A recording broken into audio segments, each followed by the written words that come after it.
All right, we're live. Hello, everyone. Good morning, and welcome to the Blocks webinar. And this time we have another Asia edition with the topic on crypto lending under the hood.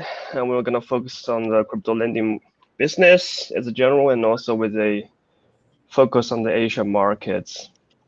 Very excited about this topic because I think crypto lending has been relatively new topic and a new business starting from I think end of 2018, early 2019, and seeing a pretty interesting growth over the year across the globe and also in Asia. So we're here to talk about that. My name is Wolfie Zhao. I'm Asia editor at the blog, and today we have an interesting lineup of guests, all based in Asia. We have Rishi from BlockFi, head of business development at the crypto lender based in Singapore. And we have Sam from Alameda Research and also founder of the CEO of FTX Exchange. Does a lot of trading. And we also have Michael from Ember. Ember does a lot of things too, crypto quant trading, OTC, and also crypto lending. And last but not least, we have Xiong from Poolin, CEO of Poolin's finance business. And Poolin is one of the two biggest Bitcoin mining pools in the world, together with F2 pool. So without further ado, let's dive right in. I think while we're focused on the Asian market, I also think that it's good to take a step back and to look at the lending cycle in a broader sense. Because the first time I really noticed that crypto lending business was around like March 2019. That was the first time I even wrote an article about it. And last year saw a price rally from $3,000-$4,000 to all the way to 10K, 12K, and then crash back to square one before March 12th this year. And I heard a lot of arguments back then. The market was fairly over leveraged at the time, and the large volume of collaterals got liquidated over the sell off. And then, but after that, the price bounced back to like 17, 18, 19K, and we're nearing $20,000. I guess the biggest question I have, like, what is the main difference? What is the difference about the price rally this year after March versus the one we saw in 2019 from a lending perspective? Let's kick off with that question. Anyone wants to take a step? I mean, I think as you said, like there is a lot of sort of over leveraged positions going into ultimately the crash in March. And I mean, if you didn't know before, you certainly knew after, because BitMEX liquidations are public, and so you could just see them, right? Like, and it was big. I mean, it's billions of dollars that got liquidated, and I mean, some of that has nothing to do with borrow lending, right? Like some of that is just like some random guy who wants to get leveraged long futures, but a lot of this is super interconnected, and there's sort of this food chain of positions that ends up getting regurgitated onto futures where, whatever, some firm, I don't know, maybe it's a mining firm, something like that, wants to lend out its Bitcoins in order to get cash to fund its business. They're leveraged long, and then they lend Bitcoins to someone who lends dollars back to them. That person hedges it by, buying futures, or maybe there's some more steps in this chain, but like eventually these, a lot of these end up being expressed in the same synthetic instruments, even if they came from very different places.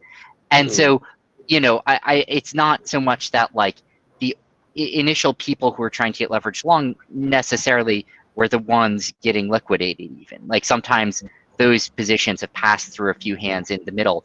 But what you got was just sort of this position where like a whole lot of business in the industry were not preparing for $3,000 Bitcoins. That's like not part of their risk model.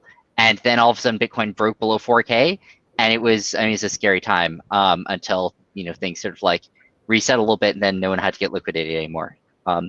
Things seem, it's tough, right? So like this rally here, it's really hard to know in some senses what's happened risk-wise, because things went up. And because things are going up, you like don't know if people were too leveraged long and would have gotten liquidated had things gone down instead. And so I think that just like everyone's happier when things go up, and I think it sort of like makes a lot of the risk questions moot and harder to answer. Yeah. I definitely agree with you over there. I think from a, and this reflects off what you're saying also with the leverage and the risk. I think from a crypto lending perspective, one of the biggest differences we saw is in the types of clients we were seeing in 2019 to 2020 from our side. So in 2020, we've just seen far bigger players come into the space. In 2019, it was mostly kind of small to medium-sized funds, a lot of retail loans on our side, some big institutional players, and then 2020, we really saw a number of big institutional players come in dramatically. And still, look, the retail and all is still there, but the number of large institutions have really taken over. And I would say that 2019 compared to 2020 is really, on our side, we've seen the separating of large market leaders from the pack of startups we were seeing back then. And we started seeing this come in at the end of 2019, coming into 2020, which reflects exactly what you were saying onto the leverage side for March. And I think the other thing is we're also seeing a far wider range of clients. So in 2020 now, we see prop funds, market makers, exchanges, starting to see a little bit more on the family office, macro funds, miners, and so forth, where in 2019, it was a far less diversified group. So also the flow was far less significant than it was in 2020. Yeah, definitely agree with what Rish just said about the change in the borrower's landscape. I think on the lender side too. In 2019, I think it was still part of what I would call about a 2-year bear market. There wasn't too much new. I think there wasn't too much new net capital inflow or new adoption happening in grand scale. So most of the borrowing demands centered around the existing players, right? Mostly miners try to fix their asset liability imbalances. They take on leverage, they deleverage, they expand the OPEX, they contract that. And a lot of that was driving, the borrowing and lending market and funding market. This year, of course, it's a clear bull market, right? There are a lot of new entrants, there are a lot of new players, and the landscape completely changed. I think on the borrowing side, now we are seeing more and more trading demands driving the funding market, even including institutional players. A lot of the market makers, they are on the net borrowing side this year, and they've been the driving force a lot of times instead of the miners whose pattern, I would say overall are more unified and a lot more predictable. And another major difference this year versus last year is, with the rise of DeFi, I think a lot of the borrowing and lending activities, especially on the individual side, moved on chain. And that has also created a lot of new interesting dynamics for the lending business, because right now, a lot of especially, the more crypto native prosumers or even retails, right? Instead of going through, centralized lending platforms, right? They just do it through smart contracts.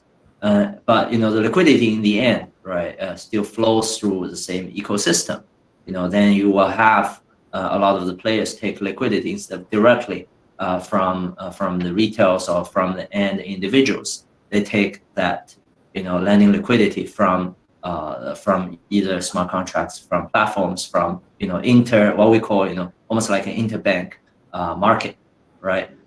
So with this kind of change this year, with as Rish put it very well, with the further diversification of participants, I think the market has become a lot more interesting and in a way also a lot more sustainable. I would say as we can see, this year the funding market has been surprisingly stable, right? In all the bull run and in the occasional sell-offs, right? And that I think has been driven by a lot more diversified and a lot more mature market infrastructure in the borrowing and lending side. Yeah, we can definitely come back about the institutional angles, but yeah, I mean, what's the the demand from DeFi and also miners we're seeing this year from that is different from last year. Maybe Xiong can give us a little bit more color on that. Well, uh, I mean, I just want to catch the baton on the last question as well. Yeah, So, sure. yeah, I'm just make it short. I definitely agree with the Sam that the reset. After the reset, market reset, you can go more smoothly. So this is the situation happened this year. And talking about the lending market, like from the start of the 2019 is the start of the crypto lending business. We see Genesis Capital and BlockFi as well start from zero to current level. So I guess it's the two two boom momentum in within the lending institutions.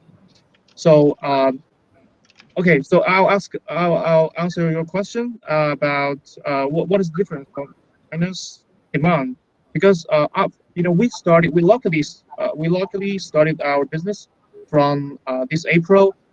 Precisely, it's this May. So we skipped the plunge on March, but we obvious we found out that there's a major change on the miners' appetite because before the March, miners want to take risk. They just place their bitcoins to get more uh, operational cash flows or to buy more mining rigs. But for now, they are they prefer using their mining rigs as collateral and to gain more liquidity. So that's what we see in China and in when we facing the miners. Interesting. And are we Yeah. seeing like more like demand for GPUs as well versus like ASIC? Yeah, actually, yes, both on both. But we barely seeing Bitcoin miners. They are just uh, changed they just you know they just jumped into the GPU case. Yeah, I think that's certainly related to the DeFi boom and a lot of plus like Bitcoin mining is getting harder and harder these days to enter for retail miners. Um, yeah, interesting. I think there's a lot of changes after March 12th sell-off, and I think from a business point of view, I wonder like what are some of the things that you guys have learned, like um, after and from a lending perspective, from a trading strategy point of view, like has anything changed about your operational, about your strategy after March 12th, and how has you seen that that market effect play into your strategy moving forward, looking to 2021? I think surprisingly little has changed in some respects. Like I won't say nothing has changed, but um, I think really a huge piece of this is that Bitcoin is up, and Right. all of crypto is up, right? And so like, and right now I think everyone's like leveraged long again. Not everyone, but a lot of people are, right? Like people are risk seeking again.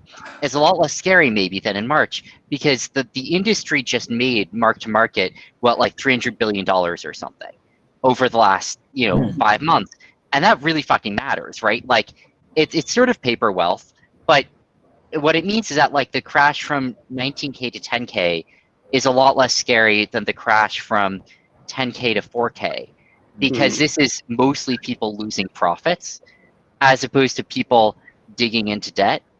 And Right. and I just think that's like a huge piece of what's going on is the market boom.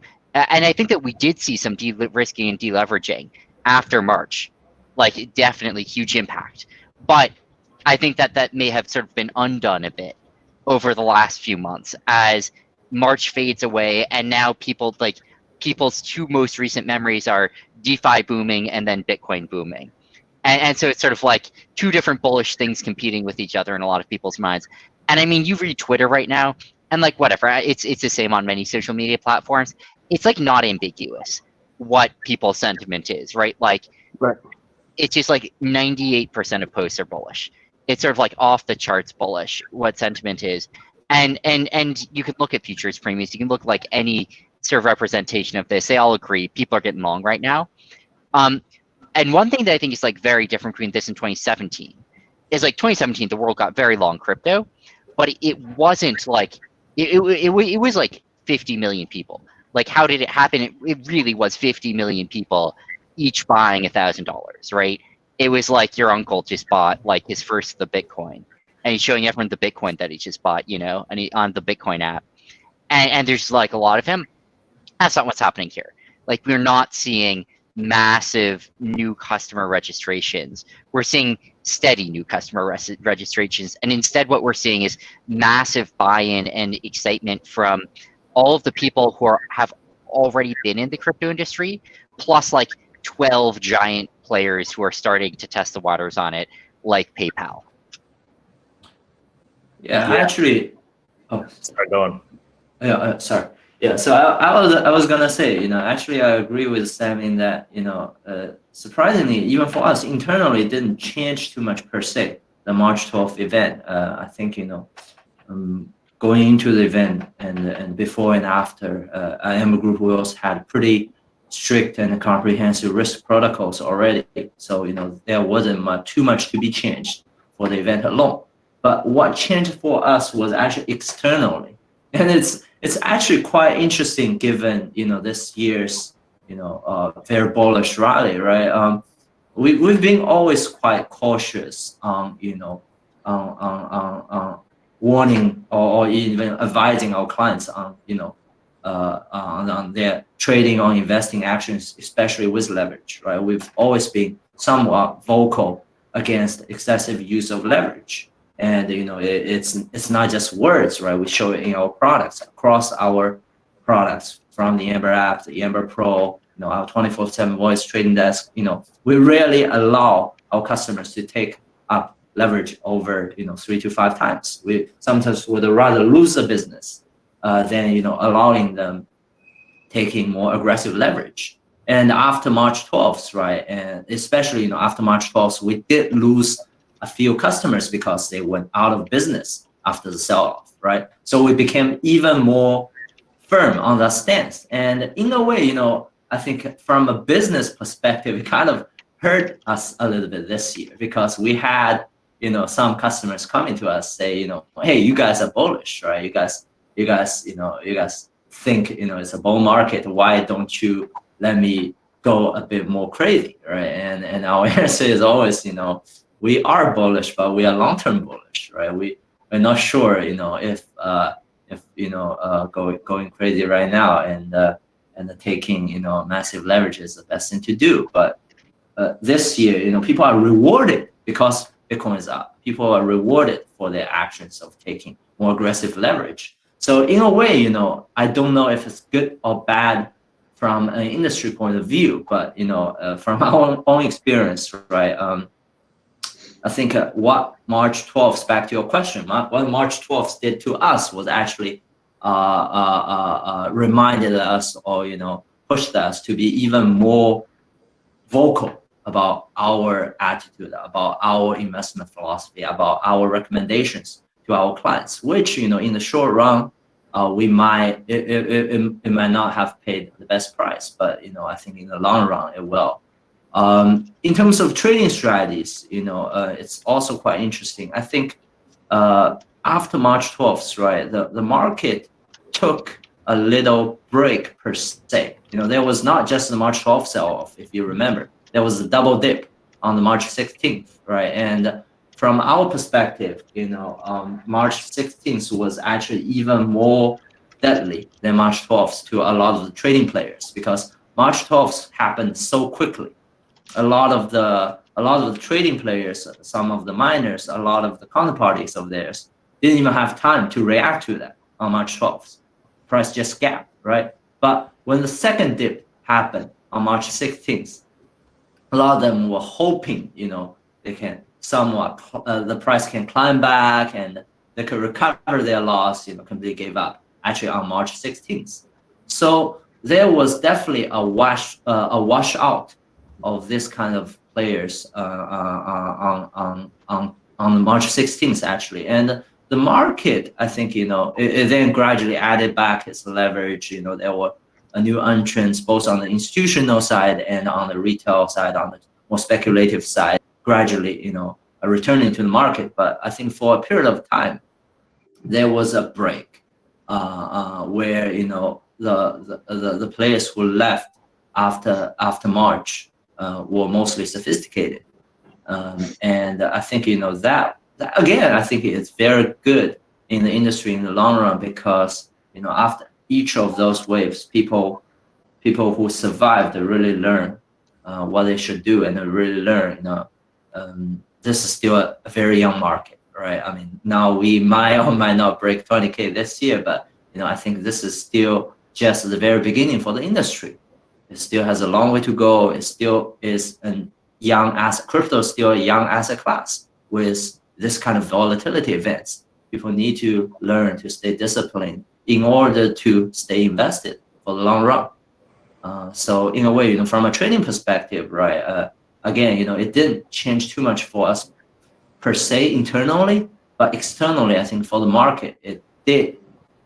All these kind of lessons, I think, given by the market, are pushing participants to learn the right thing for the long run. Yeah, I agree with you. And to what Sam was saying about how when it happened, people got a little bit more passive on the risk side, but then quickly after that, there came DeFi and then a full bull market now, which I think crypto moves very quickly. So for us, when we look at it, we don't look at March 12th, at least from a risk modeling perspective. We don't look at March 12th as a silo incident, because when you think about it, so we started doing, I think we did our first loan in Jan 2018, and we had seen 30 to 35% moves in a 24-hour period a couple of times already. And this March 12th, the 50% move, so don't get me wrong, it was more extreme, but we've also seen that to the upside. So I think on Q4 in 2018, we had a 40% update. So we don't look at it as a siloed event. I think at the highest level, we kind of looked at it and said, okay, we successfully managed to navigate the volatility and we didn't sustain any losses. So a track record is still good. So we're happy with that. But I think at the end of the day, it was just about risk modeling over there. And did our business really change per se? No, I think we got more confident because we were able to recover pretty much the next day and being able to take loans. And we saw a lot of other people in the space have to wait it out a little bit, in which place the supply was constrained. So for us, we were actually able to get out there and raise interest rates. So it worked out well for us. But on a risk modeling perspective, I mean, that's something we always take very seriously as a crypto lender. And back to the first part of the topic we were talking about, where the bigger and larger institutional players, like Sam said, you have these 10, 15 massive sizes coming in now, we have to take risk even more seriously, and we continue to iterate over that. But I think what happened for us is we expanded actually after that. So we opened up Asia, we opened up Europe, so we were able to open up a proper 24/7 setup. So not just sales and trading, but also a large emphasis on improving our risk management system continuously. Because as the dollars grow and as the market evolves, we have to continuously challenge ourselves internally, right, to ensure that we have a robust risk management system. So internally, our institutional desk after March has grown about 7x. So this includes structuring, risk, legal, just to ensure we're always at the forefront of crypto lending and its evolution. And yeah, I'll say that for the March 12th event. Yeah. So I'll catch the baton. So basically, for a crypto lender, I think leverage is not a bad thing. So but the important thing after the March, that people are more concerning about the KYC, especially us. We are doing better KYC.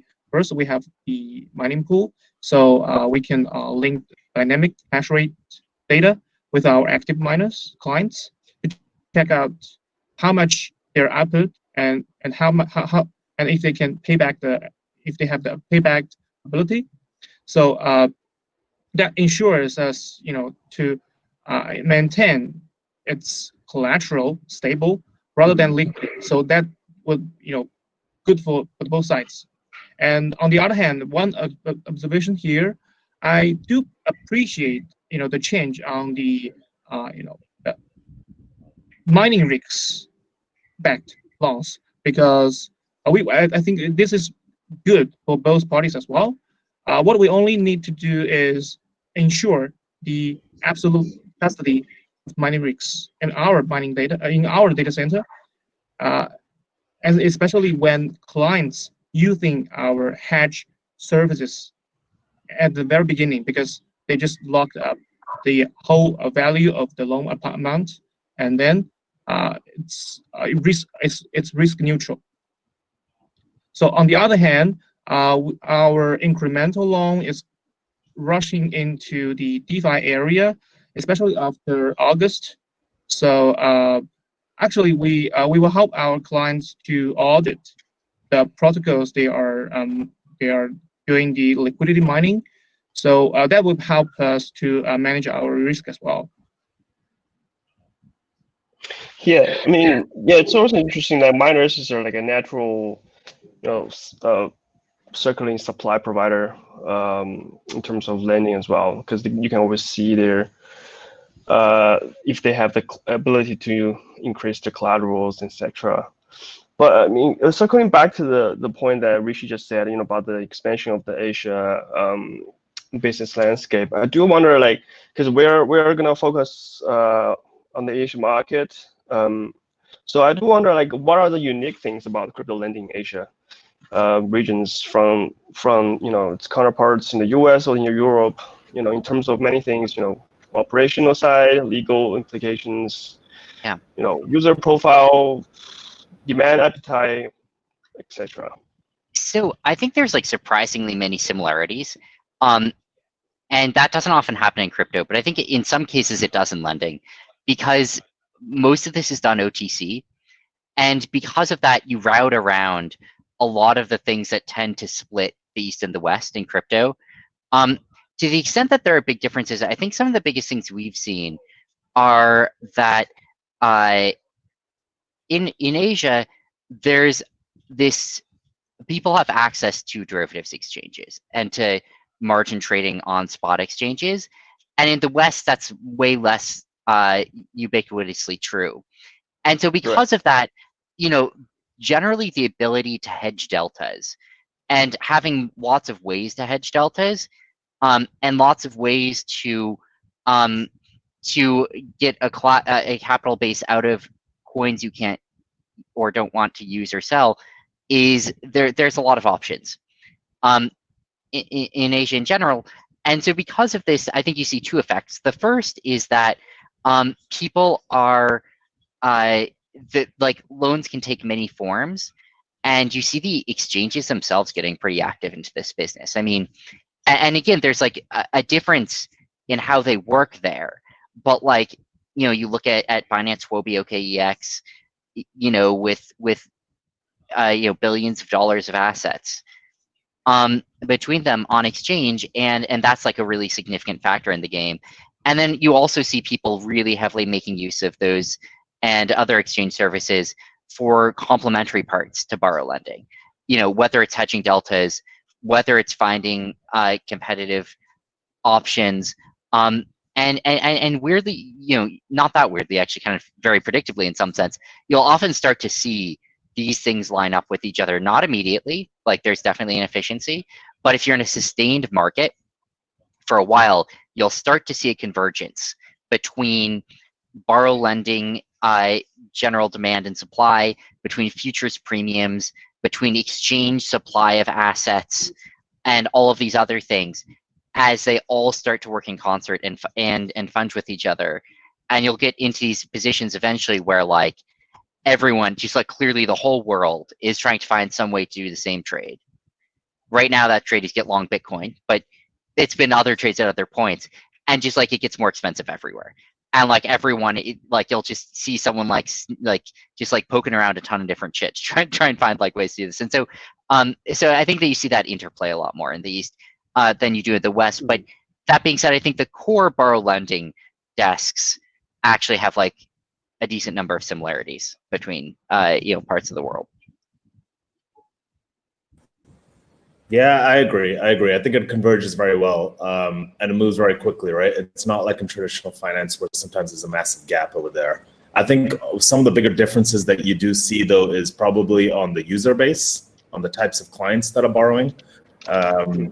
In Asia, you tend to have, I would say, a wider variety of types of clients, and that's to do with you have the massive exchanges like FTX, which are based here in Asia, but are that's a global exchange at the end of the day. But then every single respective country with over 100 million people have their own massive exchange with a fiat on-ramp, and there are all cultural differences and so forth. And when you start getting into the weeds of it, outside of that top layer of those sophisticated clients, you get quite a different user base. And then obviously over here you have a lot more miners, which Qian can talk about. And then I would say the biggest difference is probably on the user base. Even the family offices in say Hong Kong, Singapore, the way they operate compared to Switzerland and the US, for example, are quite different, and the user profiles and their risk appetites are quite different. Overall, I'd say I noticed how price sensitive Asia is compared to the US. This is on interest and collateral.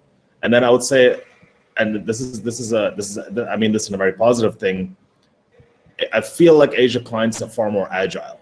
They move quickly as the game changes, and crypto changes so quickly. Like we saw that heavily in our client user base on how quickly people in Asia moved into the DeFi space compared to our counterparts in the US and Europe. They moved in so quickly, and they take risk, and it's not a bad thing. It's calculated risk. It's a good thing. They're just able to make quicker decisions on the business side, and it puts pressure on a business person like me trying to build a business over here because you have to move with the times. Otherwise, you're left in the dust, and it's quite lonely back there. But that's where we see a big change in Asia. I can chip in. Agree with that? Yeah, yes and no. I think a lot of good points from Sam and Rish about how similar the lending, at least for the lending landscape, is in Asia and the West. I do think crypto is a global market, right? And even a lot of large participants you can't simply define as Asia or global or West, right? I think that they're all in some sense global. But I do think there are some unique characteristics among the Asia space, right? To start with, right, I do think in the Asia space alone, on the client side, there has been quite an interesting flipping, which I don't think can be said the same in the West, right? I think in Asia, right, I think a year or two ago, especially, I think 2 years ago, right, if we go back to 2018, the lending space was very clearly one-sided, right? Most of the lenders were institutions, while most of the borrowers, right, net borrowers, were the miners. Right. Trading firms played some parts in there, but it wasn't as major as the borrowing or lending forces there. But looking at it this year, right, I would say the trading firms, market makers, the borrowing force in Asia is just as dominant, if not more dominant, than the miners. I would say from the data we have seen from the deals we have done, we're surprised how much borrowing demand has grown out of the trading players in Asia, especially this year. And on the lender side, actually nowadays, right, you have a lot more retails, high net worth individuals, crypto prosumers, this type of clients, being mostly on the lender side directly, not through institutions. A lot of them can even do it through one is through DeFi directly, the other is even through some form of platforms or whatever. What this means is, I think, from a business perspective, right, to do business in the borrowing and lending space in Asia, like Rishi said, you got to be a lot more adaptive, because you can't follow the same formula a year or 2 years ago and think, okay, this business is about, I have a balance sheet, I try to entertain the miners, lend to them, charge an interest rate, and have my balance sheet increased with the over collateralization and call it a day, right? I think this game is more so a thing of the past, right now, you have to look at the space and think, what do these players want now? And they want very different things now. They might want, because that service alone, I just mentioned, become a lot more accessible to almost all of them. There are a lot of players who can do that. They can a lot of times access that kind of liquidity themselves, right? So there are a lot of value added services you need to provide, or even expertise you need to add in that front to service these Asian customers. I'm not saying in the U.S. it's not the same, but I think in general in the West, right? At least from our side, we don't see as much landscape change as in Asia. So in that sense, I think to do business in Asia, to do crypto finance business in Asia, you still have to have a lot of local expertise. You have to really understand the players, really be able to talk to them, understand what they really need, and keep iterating your products and services to their demands. Yeah, I agree. You have to keep moving in it with the times. And yeah, like I said, Asia clients move so quickly, right? Also, the risk is slightly different over here, right? So one thing, I don't know if you guys can reflect off this. One thing I noticed, because we are US headquartered, is the way we look at risk. We have to kind of adapt ourselves and understand the risk in Asia and kind of get comfortable with it with a certain extent. So like one good example is in the US, most of the counterparts have audited financials, and it's not like it's a requirement anywhere, but I noticed a lot of the funds in the US, they raise external money. Whereas in Asia, a lot of the funds just have their own money. They don't need external money, in which case you don't need to get audited financials. So as a crypto lending firm, we have to sit there and recognize that. It's like, okay, then how do we kind of assess the risk and to a certain extent get comfortable with it? Yeah, I agree. The business model is more or less the same, but the different thing is the user base. Because as from our perspective, we saw this the miners. I mean, our clients they just they pledge their bitcoins to buy more machines before the March, and after the August, the same group of clients they just previously they just looks like they all in Bitcoin, right? But after the DeFi wave, they just all in the DeFi. So it's kind of like yes, I mean Asia client base is more flexible, and they like seeking for the the hard things. So that's the difference. Yeah, speaking of the user base, I think a lot of the talks in this year, especially in the recent months, are around the interest from not just institutional clients, but also like non-crypto native companies, institutions. So I wonder, like, are we seeing kind of similar trend within the crypto lending scene in Asia? Like, are we just getting more inquiries from these non-crypto native firms, or are we seeing actual volume from them? Like, can you guys give us a little bit more color about that? Like, elaborate more on that? Sure. I think this question is very interesting to us because I believe Amber Group, we have been seeing a lot of the institutional or at least quasi institutional flows from both Asia players and the West, and I do think there is a major difference to highlight. In my opinion, I would say this year the institutional adoption everyone talks about mostly just happens in the U.S. I mean, from MicroStrategy, Square, PayPal, Fidelity, all the names, all the headlines you hear about this topic are U.S. companies, and I do think there is a reason, because for the Asian non-crypto native institutions, think about the large banks, the tech giants, all of that. I think due to, I would say, the reverence to regulators, they have mostly either stayed on the sideline completely or have become, at least, extremely discreet about their involvement in crypto. I think mostly in fear of potential repercussions from local governments or regulators. I think this, but on the other hand, if you look at Asia, who are the new entrants, who are the new players in the space? I think are a lot of the high net worth individuals, a lot of the family offices.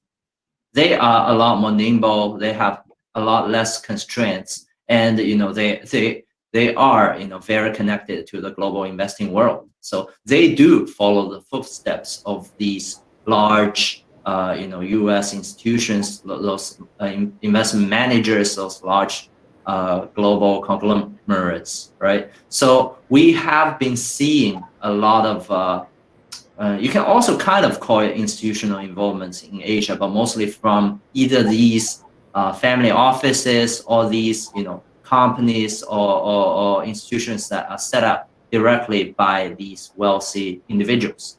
They are basically that segment of the clientele is a lot more flexible, and they are quite a bit ahead of what we call the real institutions in Asia.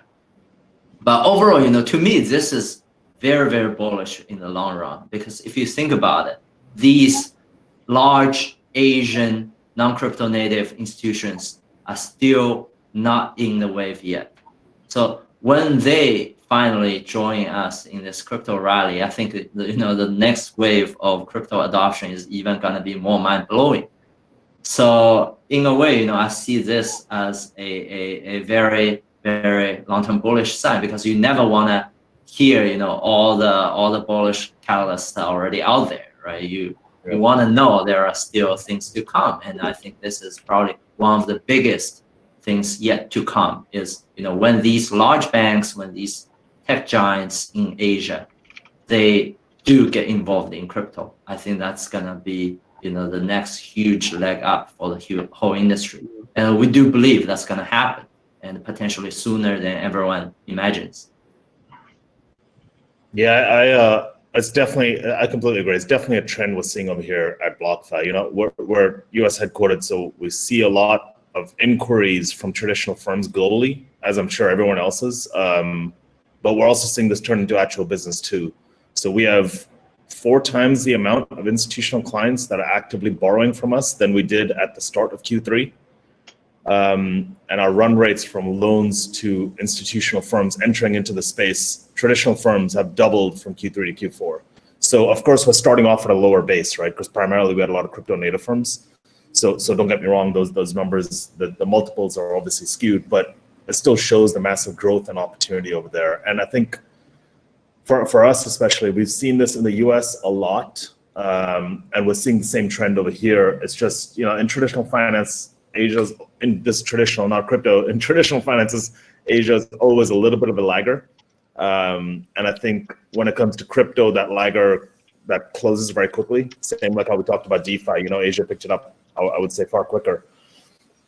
And to reflect off what Michael said, we are seeing family offices for sure. We're also seeing large macro type funds, commodity firms, and FX firms who are putting in the inquiries and coming into the space. And the nice thing is that it grows the dollar amount significantly.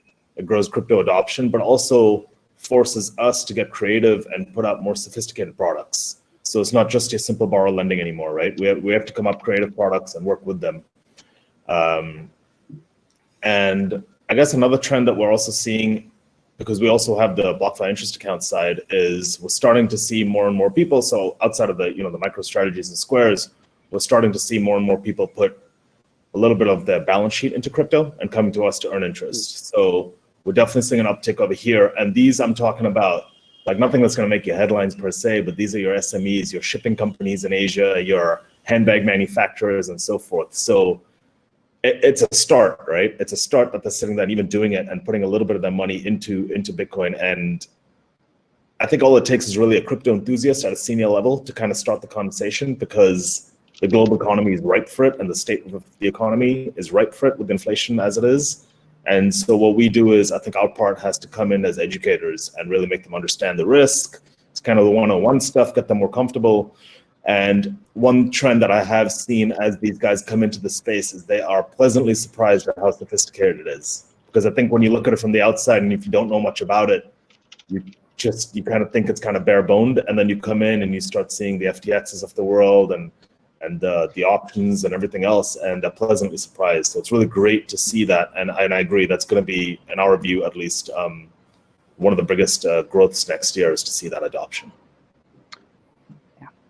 Well, our observation is that lots of inquiries from outside of the crypto world, but for now it's inquiry only.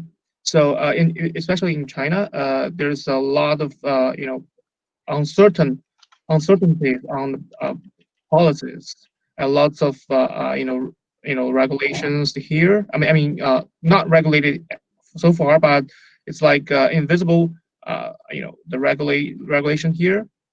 So but we still find out some interesting thing here, because lots of inquiries from the financial institutions, and among them some VCs, especially in their they're coming from different industries, such as semiconductors, and such as even consumer funds.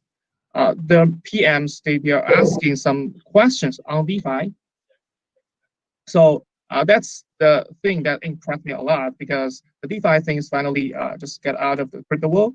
For these guys, Bitcoin is more like a thing that they heard like 5 years ago, but they missed it. But the DeFi wave is more like, okay, the DeFi protocols booming on blockchain. The theme, the DeFi theme appeared in U.S. communities years ago. I mean, in reality, in 1980s. So it's more like a protocols and the saving and the lending communities. So once we have lots of inquiries, that makes us very exciting, and we are also working hard on the DeFi protocols, and I do believe that the DeFi protocols, the target is seeking the absolute efficiency on capital. So yeah, that's our observation. Interesting. Yeah, I think we're about 10 minutes away from wrapping it up, but I do want to pick up some questions from our audience here, and big shout out to Sam, who has been replying to a lot of messages while taking part in our panel.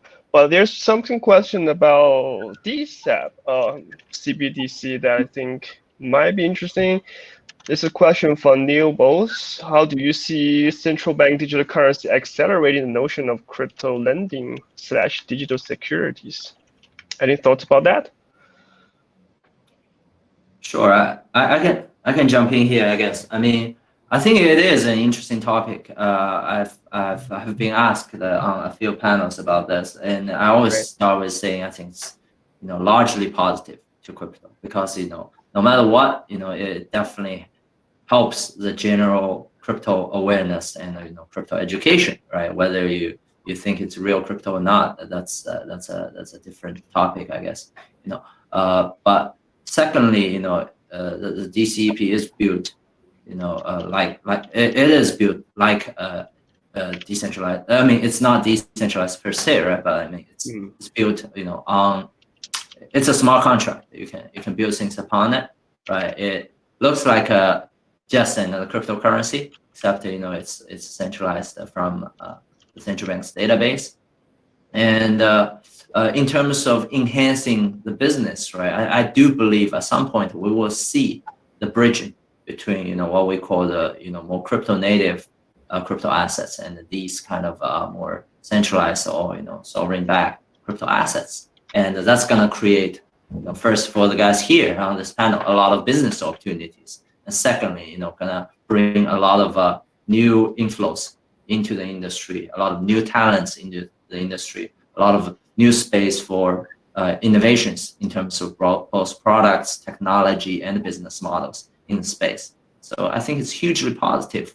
I mean, for the very, for the very original believers, it might look a bit strange and alien at the moment, but I think eventually, the industry will come around and start to get comfortable with it.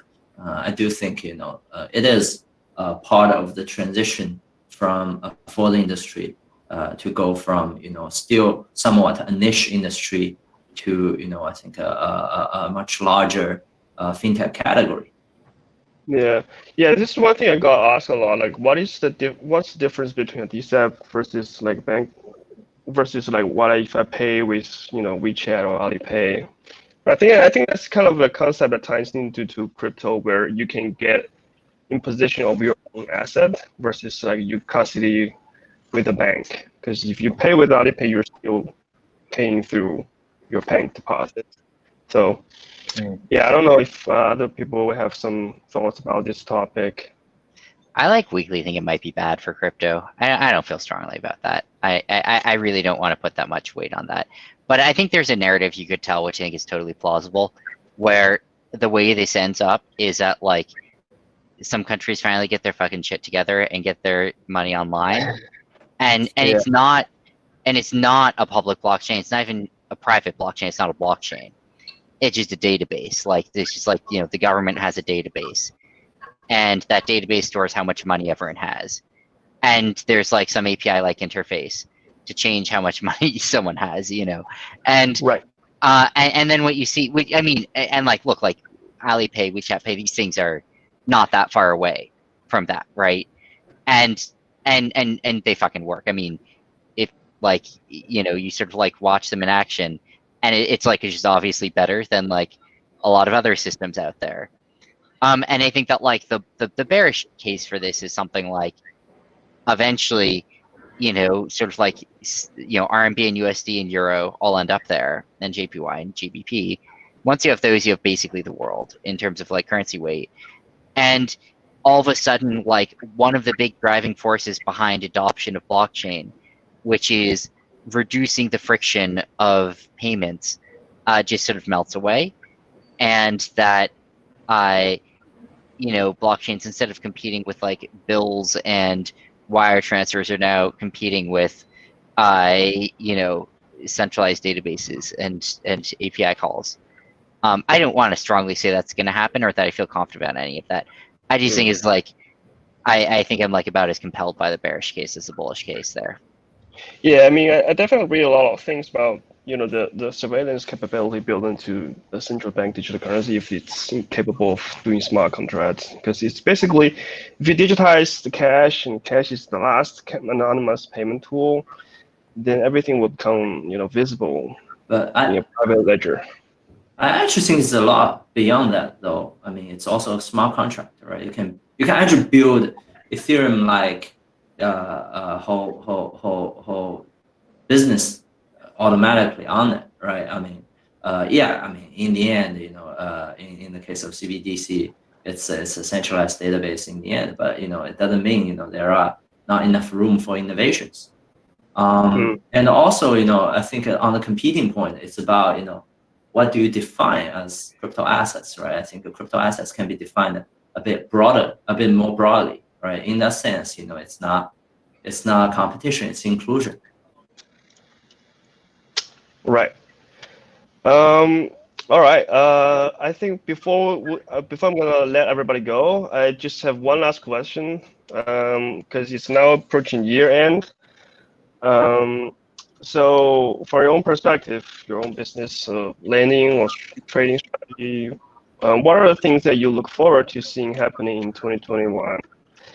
And is there any new things, changes, and things you wish to have done in 2020 or not done in 2020 that you would like to see changes in the next year? I'm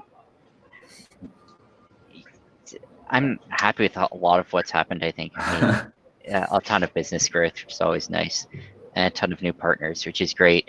I think one of the biggest things that I'm looking at right now in terms of growth of borrow lending is what it would look like in DeFi. And like in particular, what it would look like. Okay, I know it's gonna be shocked by where this is going, but what it would look like on Serum, and there's a protocol coming out for this soon, and it can't do everything, and in particular, like under collateralized borrows are just an awkward fit for blockchains in a lot of ways. I mean, it's not that you can't do them there, and I think that there is powerful things there, but like there's sort of is going to be this one core piece, which is like sort of like only dubious, dubiously on chain, shall we say? But I think there are a lot of ways to make that better. And I think in particular, like, how about on-chain loans collateralized by tokenized equity? Like, that's an example of a thing that like the world is not that far away from being able to do, right? It's like not quite there, but like boy, are the pieces close. Yeah. And so I think that like you might start to see, and I think this is where you go from like borrow lending protocol to prime brokerage, and you sort of make that leap from like, this narrow view of what can be done to like maybe it's all of finance. And I think that like I'm super excited to see if and how that plays out. And to see whether there's a chance at huge adoption for it. And I think there is a chance. That doesn't mean it'll happen, though. That's an interesting point. I think we will see that adoption. I think so. We did one with elevated returns where people can. So it's the Aspen digital token. I think it represents a partial ownership in like the St. Regis Aspen Resort, and you can take loans off that.